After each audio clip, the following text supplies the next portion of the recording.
श्री स्वामी समर्थ. स्वामी कृपा ज्योतिष मध्ये मी भास्कराचार्य मंजुषा जोशी आपलं हार्दिक स्वागत करते. आज आपण जाणून घेत आहोत वृषभ राशीच्या जातकांना, अर्थात तुम्हाला जून 2024 हा संपूर्ण महिना कसा राहणार आहे या दृष्टीने, त्याचबरोबर शिक्षण, करिअर, बिझनेस आणि याचबरोबर तुमचं वैवाहिक सौख्य संपूर्ण महिनाभर कसं राहणार आहे, हा जून महिना तुम्हाला कसा राहणार आहे, कोणत्या बाबतीमध्ये काळजी घ्यायची आहे आणि कुठली उपासना करणं आवश्यक ठरणार आहे, ही संपूर्ण माहिती इत्थंभूत शास्त्रोक्त पद्धतीने ज्योतिषशास्त्राच्या आधारावर आपण आज घेत आहोत. चला तर मग माहितीला सुरुवात करूया. सुरुवातीलाच आपण सर्वांना विनंतीपूर्वक सांगू इच्छिते की आजचा हा व्हिडिओ अतिशय खास आहे तुमच्यासाठी. नक्कीच तो तुम्ही सुरुवातीपासून शेवटपर्यंत श्रवण करावा. व्हिडिओ जर आवडला तर नक्कीच व्हिडिओला लाईक आणि शेअर करायला अजिबात विसरू नका. तुमचे वृषभ रास आहे. राशी स्वामी, लग्न स्वामी शुक्रदेव जे लग्नातनच गोचर करत आहेत, वृषभ राशीतनं गोचर करत आहेत 12 जून पर्यंत. या कालावधीमध्ये तुम्हाला व्यक्तिमत्वामध्ये वाढ झालेली, कुठलाही निर्णय क्षमता वाढलेली, उत्साह वाढलेला प्रकर्षाने जाणवणार आहे आणि याचबरोबर कुठल्याही कार्यामध्ये यश, लाभ, कीर्ती, प्रसिद्धी प्राप्त करून देण्यासाठी शुक्रदेवांची विशेष कृपा. शुक्रदेव जेव्हा लग्न येतात त्यावेळेस सौंदर्यामध्ये अधिक वाढ करून देतात. अर्थात तुम्हाला उत्साह वाढतो, स्वतःकडे लक्ष देण्यासाठी तुम्ही वेळ काढू शकता. अशा पद्धतीने महिला आणि पुरुष दोन्ही वर्गाला हा महिना उत्तम राहणार आहे स्वतःसाठी, व्यक्तिमत्व उंचावण्यासाठी. याचबरोबर धनस्थानाची स्थिती पाहता धनेश बुधदेव जे लग्नातनं गोचर करतायत आणि 14 जून नंतर ते धनस्थानातनं गोचर करतील. अर्थात तुम्हाला मोठ्या प्रमाणात गुंतवणुकी करण्याची संधी बुधदेव तुम्हाला 14 जून नंतर प्राप्त करून देतील. कुठल्याही प्रकारच्या ठेवी तुम्ही बँकेत ठेवायच्या असतील तर त्यासाठी उत्तम कालावधी आहे आणि याचबरोबर शेअर मार्केटमध्ये गुंतवणुकीसाठी सुद्धा उत्तम कालावधी आहे. तुम्हाला शेअर मार्केटचं प्रशिक्षण घ्यायचं आहे, शिक्षण घ्यायचं असेल, 14 जून नंतरचा कालावधी हा शेअर मार्केट संदर्भातील प्रशिक्षण घेण्यासाठी सुद्धा उत्तम म्हणता येईल. कीर्ती प्रसिद्धीच्या दृष्टीने विचार केला तर या ठिकाणी येणारी कर्क रास, अर्थात चंद्रदेव दर 2.25 दिवसाने बदलतात, परिवर्तित होतात, परंतु या स्थानावर येणाऱ्या शुभ आणि अशुभ ग्रहांच्या दृष्ट्या या नक्कीच तुम्हाला महत्वपूर्ण ठरतात. तुमच्या जीवनामध्ये परिश्रम किती मोठ्या प्रमाणात होणार आहेत हे समजून घेण्यासाठी. मंगळदेवांची चतुर्थ दृष्टी पराक्रम स्थानावर येत आहे.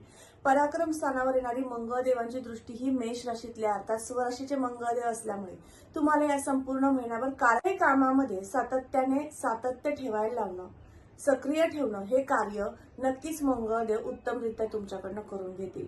मीडिया क्षेत्र असू दे किंवा नृत्य क्षेत्र, गायन क्षेत्र या संदर्भातील कामे तुम्ही करत असाल, अर्थात कला क्षेत्रासंदर्भातील कामे तुम्ही करत असाल तर तुम्हाला 12 जून पर्यंतचा कालावधी हा त्या संदर्भातील कार्य मोठ्या प्रमाणात तुमच्याकडनं करून घेणं आणि त्या कार्याचा गुणगौरव प्राप्त करून देणं यासाठी अतिशय उत्तम कालावधी म्हणता येईल.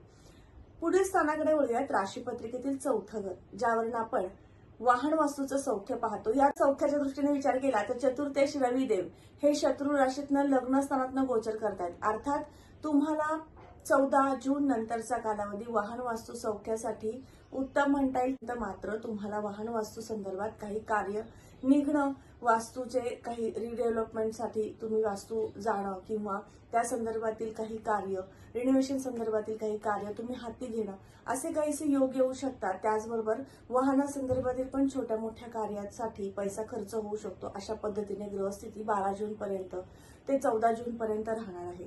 तदनंतर मात्र वाहन वास्तूचं सौख्य तुम्हाला उत्तमरित्या मिळेल. नवीन वास्तू ज्यांना घ्यायची आहे त्यांनी 14 जून नंतर घ्यावी. त्यासाठी लागणारे डॉक्युमेंट्स किंवा आर्थिक नियोजन हे उत्तमरित्या तुम्हाला प्राप्त होऊ शकेल. आणि त्याचबरोबर तुम्हाला मातृसौख्याच्या दृष्टीने विचार केला तर हा महिना 14 जून नंतर अतिशय उत्तम आहे. आईची भेट होणं, सासू सोबत जास्तीत जास्त सहवास घडणं असेही शुभ संकेत महिला गृहिणी वर्गाला आहेत. याबरोबरच पंचम स्थानाकडे वळूयात. राशीपत्रिकेतील 5वं घर, ज्यावरून आपण शिक्षण, संतती आणि प्रेमप्रणय पाहतो.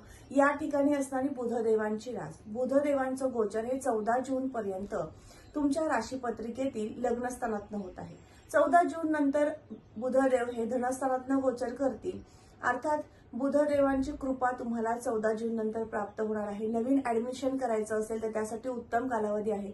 तुम्ही 10वी 12वी पास आउट झालेला आहात आणि पुढे काय शिक्षण घ्यावं असे प्रश्न असतील आणि त्या संदर्भात शिक्षणासाठी योग्य मार्गदर्शन हवं असेल तरी तुम्ही मला संपर्क करू शकता.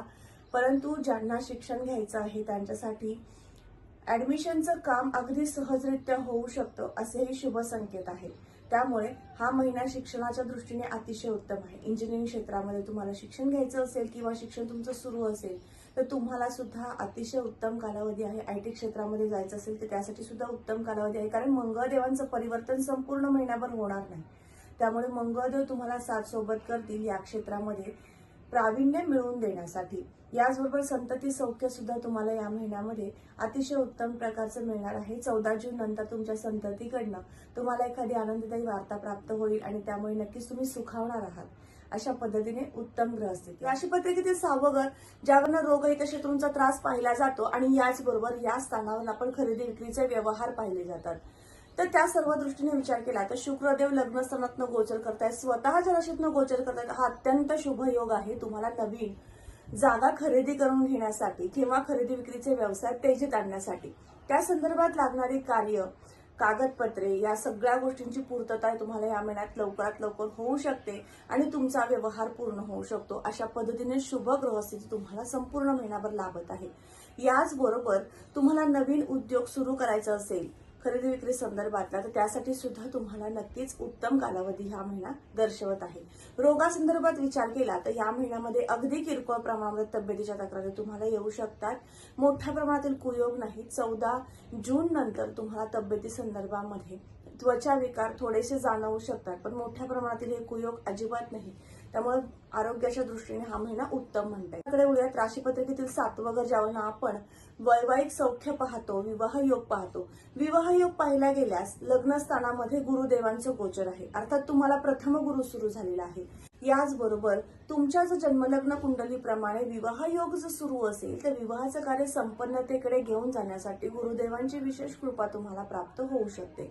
यासाठी तुमची जन्मलग्न कुंडली पाहणं आणि त्यावरनं योग्य अचूक माहिती जाणून घेणं हे फार महत्त्वपूर्ण ठरू शकतं. वैवाहिक सौख्याच्या दृष्टीने हा महिना अतिशय उत्तम आहे. तुमच्या जोडीदारासोबत तुम्हाला जास्तीत जास्त वेळ व्यतीत करणं, त्यांच्या समवेत आनंद प्राप्त करून घेणं, एखादा महत्त्वपूर्ण डिसिजन घेणं आणि त्यातनं सुद्धा तुम्हाला आर्थिक व्यवहारासंदर्भातील तो जो डिसिजन असेल तो नक्कीच संपन्नतेकडे घेऊन जाणं, तुम्हाला आर्थिक आवक वाढवणं अशा पद्धतीने उत्तम ग्रहस्थिती दर्शवते. तुमच्या जोडीदाराला नोकरी संदर्भातील काही अडचणी असतील तर त्या सुद्धा या महिन्यात नष्ट होतील आणि नोकरी लागण्याचे शुभ संकेत सुद्धा आता या महिन्यात उत्तम प्रकारचे आहेत. याचबरोबर भाग्यस्थानाकडे वळूयात. राशीपत्रिकेतील 9वं घर, ज्यावरून आपण आपला भाग्योदय पाहतो, आध्यात्मिक प्रगती पाहतो, तीर्थयात्रा पाहतो आणि त्याचबरोबर नवीन नोकरीची संधी प्राप्त होईल का या गोष्टी पाहत असतो. स्थानाच्या दृष्टीने विचार केला तर भाग्योदयाचे शुभ संकेत तुम्हाला या महिन्यात आहेत. नवीन नोकरीची संधी प्राप्त होणार आहे. नवीन एखादा व्यवसाय सुरू करायचा आहे छोट्या खाणी तर त्यासाठी सुद्धा उत्तम ग्रहस्थिती आहे. हॉटेल व्यवसाय किंवा बिल्डर व्यवसाय तुमचे असतील तर ते तेजीत येतील आणि याचबरोबर तुम्हाला या महिन्यामध्ये नवीन उद्योग करण्यासाठी प्रवृत्त करण्यासाठी सुद्धा गुरुदेवांची कृपाच म्हणता येईल. कारण गुरुदेवांची नवम दृष्टी ही भाग्यस्थानावर आहे. त्यामुळे नवीन नोकरीची संधी तुम्हाला प्राप्त होते. नवीन व्यवसायाचे विचार तुम्हाला येतात आणि त्यासाठी प्रवृत्त गुरुदेव करतात आणि त्यातनं तुम्हाला नक्कीच संधीचा काळ हा उत्तमरित्या तुम्हाला येत असतो.